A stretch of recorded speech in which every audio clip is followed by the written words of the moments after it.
মা, আপনি নিচে বসে আছেন কেন? চেয়ারে বসলে চেয়ারটা ক্ষয় হয়ে যাবে না? তাহলে চেয়ারটা তুলে রাখুন। যেটা বোঝে না সেটা নিয়ে কথা বলবো না। চেয়ারটা তুলে রাখলে লোকে জানবে কি করে আমাদের একটা চেয়ার আছে?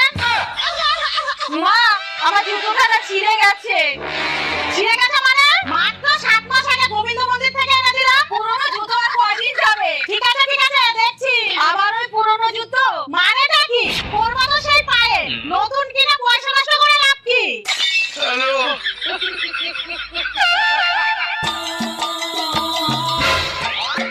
বাহ, এই জুতোটা তো বেশ ভালো। জুতো চোর।